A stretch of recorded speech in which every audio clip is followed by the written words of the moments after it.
A few years back, I was on staff at a camp named Sky Lodge Christian Camp.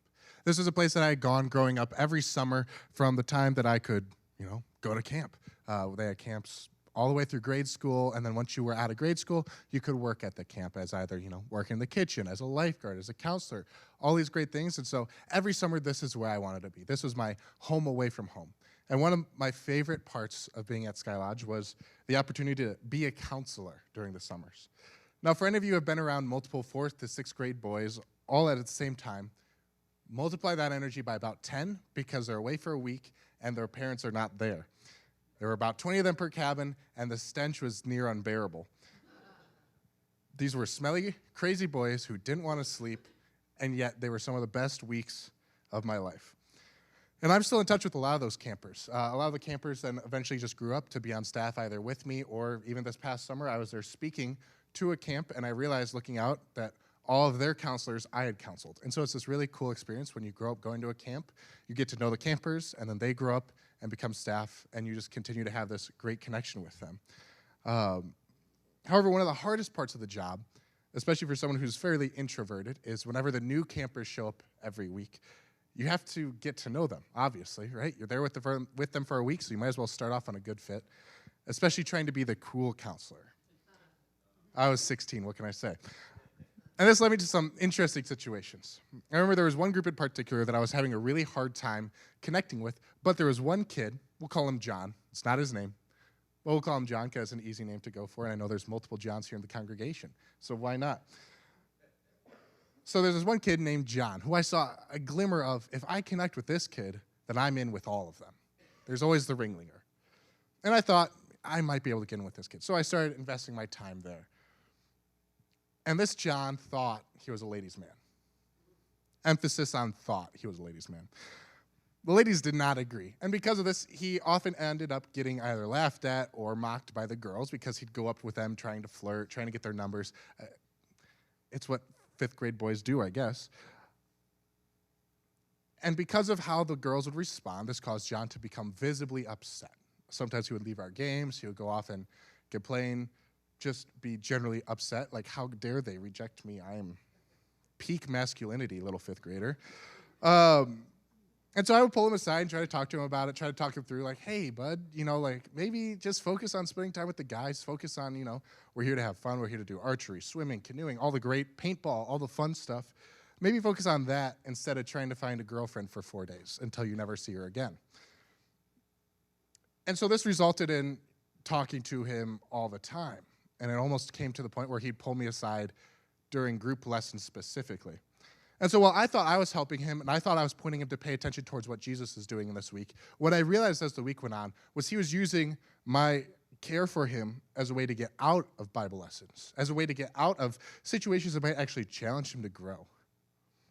I realized that he was using my attempts of bringing God to him to get away from opportunities to see God for himself. But how common is that? How often do we see examples of people doing bad things because they want people to like them? How often do we see people doing things that they don't even realize are detrimental to those around them just in an attempt to get in or to have friends or to be cool? Welcome back to Lakeside Community Church. My name is Jacob. I'm part of the team here. I am specifically the next gen pastor. So if you have students in 6th through 12th grades, join us down at the Algoma Youth Club on Wednesday nights. We have a lot of fun. There's my plug. Getting back to the message, I'm filling in up here while Brian is taking some much-needed time away with his family. They got a vacation here, and they're having a great time. So he said, hey, Jacob, it's your turn. And I'm so glad that you guys decided to join us this morning, despite the snow, despite Thanksgiving, despite, I'm sure, extra leftovers in the kitchen at home that were probably very appetizing this morning. And we're continuing on in our series through the book of Acts this morning. You can access it through a couple different ways. First of all, we use a tool called the YouVersion Bible app. If you open that up, you can download it on any app store. You can go to the events tab, and from there, search either Lakeside Community Church Algoma, or just turn on your locations, and it'll pull up this message with all of the verses we'll be going through today. If you're using a physical Bible, we'll be in, again, the book of Acts, chapter 25, verses 1 through 22. And if you don't want to use your phone because it distracts you and you don't have a Bible with you, we'll also have it up on the screen. So let's begin by looking at Acts chapter 25, verses 1 through 3. we're picking up where we left off last week. For anyone who was here last week, you'll remember that Paul was being tried by a guy named Felix. Felix was the governor of Judea at that time, and the Jews were trying to bring a lot of charges against Paul in order to get him to stop promoting the gospel, because they were threatened by the gospel, because they wanted people to stay Jewish and not become Christian. And so Felix had already ran Paul through all the courts and trials that he could come up with, and yet regardless of what was thrown his way, regardless of what charges the Jews brought against him, there was nothing they could pin on him. Felix had to admit, we can't find anything on this guy. But in order to do a favor for the Jews, in order for the Jews to continue to like him, Felix just kind of left Paul in prison. And there he sat for 2 years, which brings us up to where we are now. Everyone knew he was innocent, but Felix wanted the Jews to like him. So let's pick up. We're starting in with a new governor. Felix is out, Festus is in. Similar names-ish, but this is the new guy. So we read here. Now 3 days after Festus had arrived in the province, he went up to Jerusalem from Caesarea, and the chief priests and the principal men of the Jews laid out their case against Paul, and they urged him, asking as a favor against Paul that he summon him to Jerusalem because they were planning an ambush to kill him on the way. So Festus arrives in the province. He's the new guy in town. He wants everyone to like him because, you're trying to rule these people. It's good if they like you back at least a little bit. And so he heads to Jerusalem, which was roughly 75 miles away from Caesarea. And back then there were not cars, obviously. And so that was, a decent trip. It was not a short, I'll just pop over there and pop home. No, this was, if you're going 75 miles, you're going to stay there for a little bit. So Festus decided, I'm going to spend some time in Jerusalem, get to know these people I'm leading. And we can assume that at this point in the province's history, word had kind of gotten around that this province was troublesome. Festus took over from Felix, who had taken over from another guy, who had taken over from Pontius Pilate. Does that name ring a bell? Pontius Pilate, as in the guy who sentenced Christ to be hung on a cross, Pontius Pilate. And so for the past few leaders, this province of Judea, this town of Jerusalem, was kind of known for being full of troublemakers and people who didn't want to follow the Roman rules. They kind of liked to bully the leaders around, try to make them do what they wanted them to do. And so Festus would have known this going in. And he thought, let me get ahead of the curve. Let me jump in, get in there, figure out who they are, make connections, so that way maybe we can have a pretty smooth governing relationship. And right away, as soon as he got there, the Jewish leaders began laying out their case against Paul, saying all the same things that you heard about last week, saying all the same things they brought before Felix as charges. And they kept asking Festus, hey, bring him here. Bring Paul to Jerusalem. The Jews knew that another fair trial would not go their way. They're like, we've tried this before. We don't want to just go to the Roman place. We don't want to go to Caesarea and try him there. Let's bring him here. And little did Festus know that the plan wasn't even for a trial. The plan was get Paul on the road in a place where he can't escape, and we'll ambush him and kill him. Take care of the problem. Won't even have to try him. Can't try a dead guy. So the Jewish leaders knew Paul wasn't going to be convicted. They knew there was nothing they could do to get this through the Roman courts of law. And so they decided, hey, Festus, bring him here, do us a favor, and what you don't know is we're going to kill him. And likely, this request was pretty appealing to Festus. Again, remember, he's the new guy. He wants these people to like him. And so he likely considered this little favor as kind of a good option. But in the end, he decided to turn it down, which, as a guy trying to get in with a new group of people, seems kind of crazy for Festus to do. But let's read on. In verses 4 and 5, Festus replied that Paul was being kept at Caesarea and that he himself intended to go there shortly. So, said he, let the men of authority among you go down with me, and if there is anything wrong about the man, let them bring charges against him. Festus replies, Paul's already in Caesarea, and I'm about to go there anyways. Why make a bunch of trips back and forth when I'm already going down? So why don't you pick out some trusted leaders from among you, and you could come with me and present your charges before me there in a formal court. That way Paul can respond in turn, and Festus can also be known as a guy who makes fair decisions. Festus knows the habits of the mob in Jerusalem. Again, Festus knows that there's a history of guys who were innocent getting condemned either to prison or death because that was the mob there. And he decides, let's do this the right way. Instead of letting the mob have the rule, instead of just letting whoever is there have a voice, Pick out a couple leaders. Pick out a couple representatives. Send them with me to Caesarea. And there we'll be able to have a fair trial with your leaders, your representatives, not the mob. And I will do the trying. This was a good way of both appeasing the Jewish leaders with another trial, but also maintaining his control over the situation. Because again, he's a new guy in town. He wants them to like him, but he also has to make a name for himself. He has to make sure people will still respect him. He needs the Jewish people to like him, but not think that they could just push him around to do whatever they want him to do. So we read on in verse 6. After he stayed among them not more than 8 or 10 days, he went down to Caesarea. And the next day he took his seat on the tribunal and ordered Paul to be brought. When he had arrived, the Jews who had come down from Jerusalem stood around him, bringing many and serious charges against him that they could not prove. Paul argued in his defense, neither against the law of the Jews, nor against the temple, nor against Caesar have I committed any offense.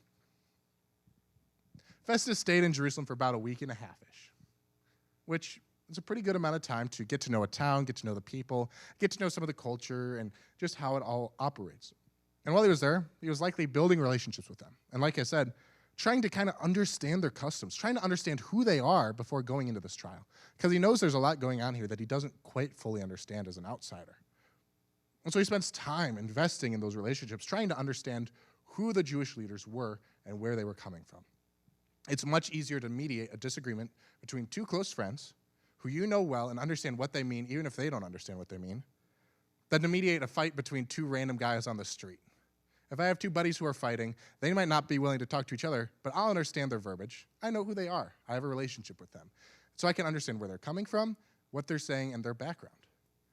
But if I'm walking down downtown Algoma and there's two guys fighting, I don't know who they are. Maybe you do because you're from here. I don't know who they are. And so it'd be much easier to mediate between my friends than the two random guys I meet on the street fighting. So Festus was trying to understand who the Jews were, where they were coming from, and why Paul would be such an annoyance to them. After his time in Jerusalem, Festus goes back to Caesarea, where he takes a seat on his tribunal. This is a word that we use a lot of times in the church, but if you don't know what it means, the tribunal, simply put, is a judgment seat. It's a seat that when Festus sits down on it, he becomes judge, jury, and executioner. The tribunal is a place where whoever's sitting on it, who has the authority to sit there, can make decisions, and that decision is law. When Paul arrived before Festus, the Jewish leaders who had come from Jerusalem began spreading their lies and rumors about Paul. They began sharing their charges against him, which they could not prove. It says they brought many and serious charges against him that they could not prove. When I was back in Dubuque, I think this was 2 summers ago, I worked a summer job as deck building. And I knew the guy through my school. It was like the son-in-law of some professor, one of those weird connections you find when you're in college.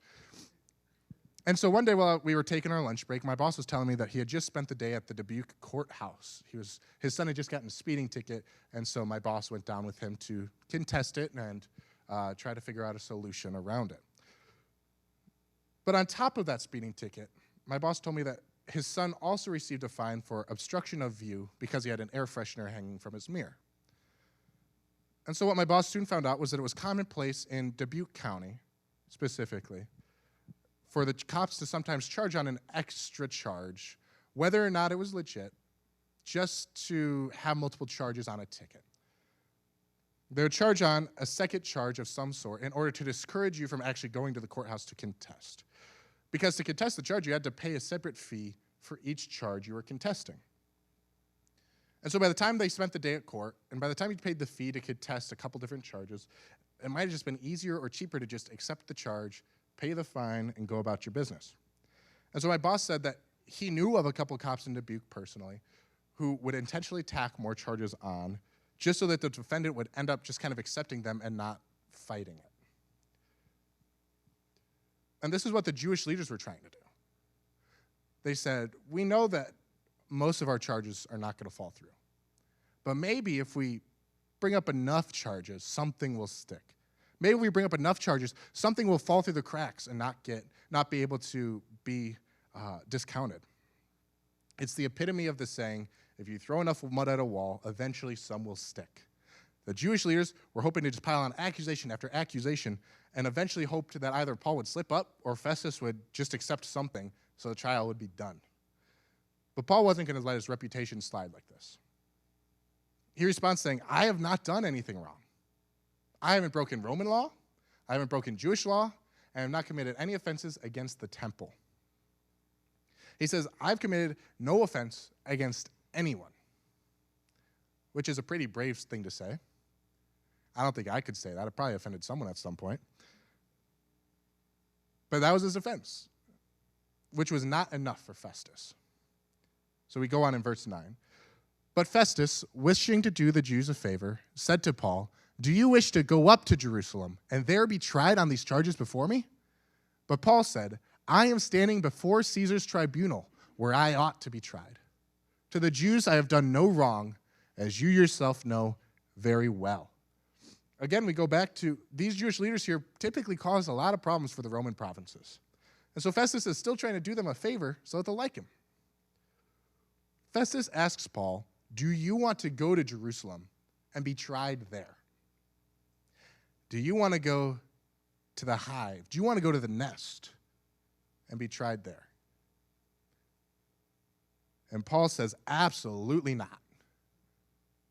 No way do I want to go to the place where everyone is against me for a quote-unquote fair trial. Usually, you know the town you're going to be in. If you're going to be tried, if everyone in the jury is against you, you know you're not going to have a fair trial. And so Paul says, absolutely not. He says, here I am standing before Caesar's tribunal. Here I am standing before the guy who is the role of Caesar in this province. And I am a Roman citizen. This is where I ought to be tried. Paul's calling out Festus for knowing that Paul's innocent, but Festus still refuses to let him go. Paul says, I have done no wrong, as you yourself know very well.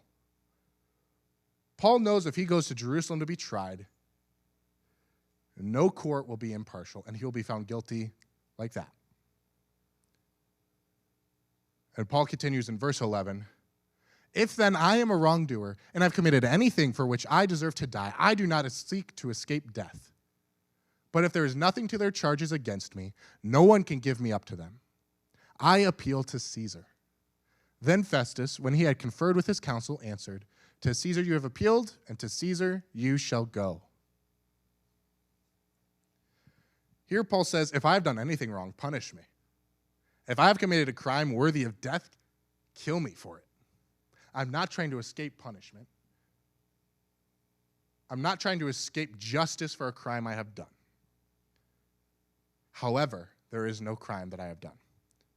And then he appeals to Caesar. In ancient Rome, any Roman citizen, it's a little blurry through the textbooks exactly how it worked, but the gist is, in ancient Rome, if you were a Roman citizen and you felt that you were given an unjust or unfair trial, you could appeal to Caesar, and that appeal would have to go through. Festus could not really have declined it from what we know about Roman culture. And so Paul says, I'm appealing to Caesar. You have to bring me to Rome, and I will be tried before Caesar himself before I'm tried in Jerusalem. This is the equivalent in America of appealing to a higher court. But instead of just appealing to, a higher judge or a different county, or instead of county going to state, this is like going straight from county jail to the president. I appeal to Caesar. And because of his status as a Roman citizen, Festus replies to Paul, to Caesar you have appealed, and to Caesar you shall go. But while waiting for the time to come to bring Paul before Caesar, two people came to Judea to meet with Festus and visit the area. These were King Agrippa II and his sister Bernice. And we see in verse 13, now when some days had passed, Agrippa the king and Bernice arrived at Caesarea and greeted Festus. And as they stayed there many days, Festus laid Paul's case before the king, saying, there is a man left prisoner by Felix. And when I was at Jerusalem, the chief priests and the elders of the Jews laid out their case against him, asking for a sentence of condemnation against him. I answered them that it was not the custom of the Romans to give up anyone before the accused met the accusers face to face and had an opportunity to make his defense concerning the charge laid against him. King Agrippa II had initially ruled over northern Israel before moving on to a different province. Because of this, Festus knew that this Agrippa guy would kind of know the culture. He already ruled over part of Israel. He would already know the culture and the customs and the people, and probably more about the Jewish religion than Festus himself did at this point. And so Festus says, hey, you're more familiar with this area. What do you think about this trial? So Festus begins to tell Agrippa this whole situation, which at this point has gone through 2 different governors and a bunch of different trials, and it probably was just a waste of Roman money at this point. So verse 16 shows us that, while wanting the Jews to like him, Festus was not willing to give up or break any Roman customs just to do a favor for the Jews. He says, I answered them, it was not the custom of the Romans to give up anyone before the accused met the accusers face to face. We see Festus was a believer in innocence until proven guilty. And he didn't want to just condemn Paul to be guilty, to be executed, without having the opportunity to defend himself. He said, I want to do a favor for these Jewish leaders. I want them to be on my side, but I'm not going to break our rules. I'm not going to break our laws in order to do that. And so Festus continues sharing his story in verse 17. So when they came together here, I made no delay, but on the next day took my seat on the tribunal and ordered the man to be brought. When the accusers stood up, they brought no charge in his case of such evils as I had supposed. Rather, they had certain points of dispute with him about their own religion and about a certain Jesus who was dead, but whom Paul asserted to be alive. Festus states, he made no delay. He wanted to be known as a leader who took care of stuff quickly. He wanted to be known as a leader who took care of stuff justly. He wanted to be a leader who people would follow and who people liked. However, once the Jewish accusers began sharing their charges, once the Jewish leaders began sharing what their claims about what Paul had done or said were, Festus quickly realized that this case was baseless. Festus quickly realized this is not going to stand up before any court. But he still accepted their dispute and would not proclaim Paul innocent. Yet we get a glimpse into his mindset behind this decision. He knew legally that there was no case here. He knew legally that nothing could actually happen to Paul, but he also realized that this case was more on a religious level than a legal level. Festus quickly learned that he was out of his depth and had no clue what to do about this guy. He didn't understand the difference of opinion on who this Jesus guy was, which going into a place that the last 3 guys who've held your seat have had to deal with trouble related to a guy named Jesus, you probably should have done some research. But he didn't understand the difference on opinion of who Jesus was, and he really didn't understand why it mattered whether he was dead or alive. He's like, if some people claim he's dead, cool. If some people claim he's alive, go find him. And so he was confused why it was such a big deal that Paul claimed Jesus came back to life after being crucified under one of his predecessors. So Festus realizes quickly, I'm out of my league here. I have no idea what to do. But what does he tell Agrippa next? Verse 20. Being at a loss how to investigate these questions, I asked whether he wanted to go to Jerusalem and be tried there regarding them. But when Paul had appealed to be kept in custody for the decision of the emperor, I ordered him to be held until I could send him to Caesar. Then Agrippa said to Festus, I would like to hear this man myself. Tomorrow, said he, you will hear him. So Festus finishes his story, and yet again, as we already knew, he kept Paul in custody until he could be brought before Caesar. Agrippa himself had his interest piqued. He said, I want to meet this guy. I want to hear his story myself. I'm confused, but it's interesting. And so Festus tells Agrippa, tomorrow you will meet him. And that's where we leave the story off. Paul's still in prison. He's awaiting Caesar. Festus is very confused. The Jews are still trying to get some favors, and Agrippa wants to talk to Paul. Feels like we're kind of leaving off in the middle of the story. But well, that's where we're leaving the story. Where does that leave us? Oftentimes in life, we'll see people living in a certain way in an effort to get people to like them.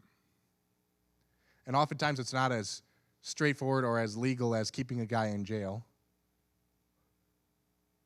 But we've all done things to get people to like us. I know I have. We will see people doing bad things just because they think that those things will bring them love, will bring them friendship, will bring them fulfillment. Fill in the blank. I mostly work with teenagers, and so I see this week in and week out. If I just try this vape, maybe my friends will think I'm cool. If I bully that kid over there, maybe people will think I'm strong and funny. Maybe if I just take the next step physically in my relationship, I'll feel loved and accepted.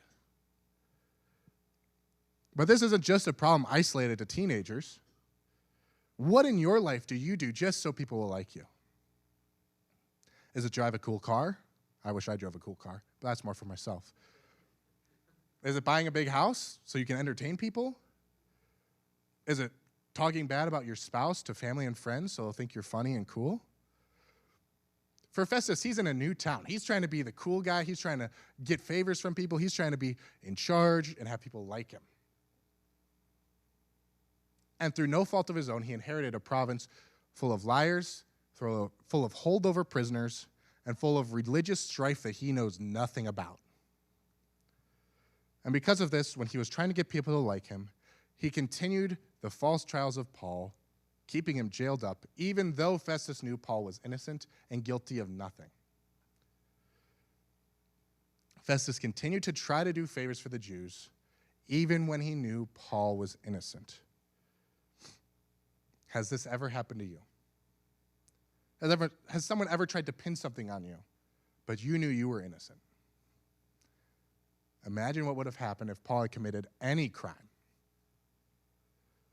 He quickly would have been found guilty. He quickly would have been executed. And the spread of the gospel in the early church would have been irreversibly damaged. I've grown up in an internet age. The Google search engine was already 3 years old by the time I was born. I'll admit it, I'm a little younger than most of you.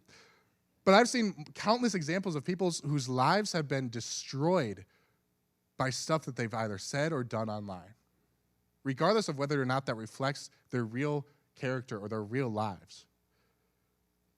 I've seen countless examples of people who thought they could keep their online lives and their real lives separate by just turning off their computer. I've seen multiple examples of people sharing screenshots, whether they're real or not, that completely ruin someone's reputation, regardless of the truth of the image. I've seen people's lives upended by drama and scandals done to things online, both public figures and personal connections. And even if the innocence is there, there's always got to be an initial seed to sprout that idea. No matter how small that seed is, there's always a seed. No tree grows from nothing, unless there is one, but I'm not a farmer, so ask someone else. But it's my goal to live in such a way that when the world tries to tear me down, I can confidently say, as Paul said, but if there's nothing to their charges against me, no one could give me up to them. Paul said, if what I have done is guilty of death, kill me. But I know I did nothing wrong. Live as Paul lived, so that when the world comes against you, bringing charges, throwing mud at the wall just to see what would stick, regardless of public opinion, regardless of who you're trying to do favors for, regardless of who else is around you, live in such a way that is clear to all who hear the claims that they are baseless. Live in such a way that you don't need to rely on people around you for fulfillment. Live in such a way that you don't have to do favors to feel fulfilled. Live in such a way that you only need to lean on God for support, because he is always there, and he will always love you. He will always know the truth, regardless of what's being said. He will always offer grace, and he will always accept you with open arms if you accept him. Let's pray. Lord God, thank you for this beautiful snowy day. I pray for everyone in this room that we would be able to live as Paul did.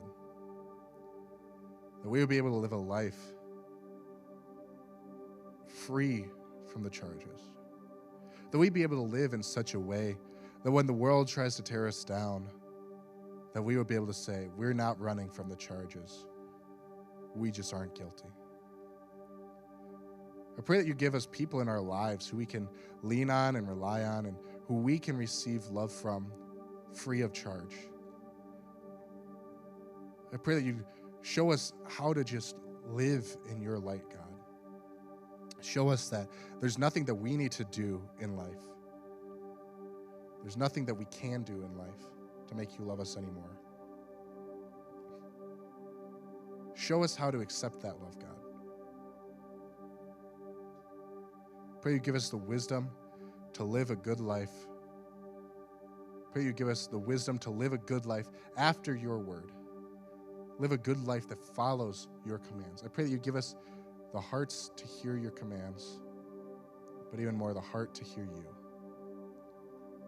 Pray you give us the ability to receive your love, receive your blessing, receive your grace, and then go and tell the world about you.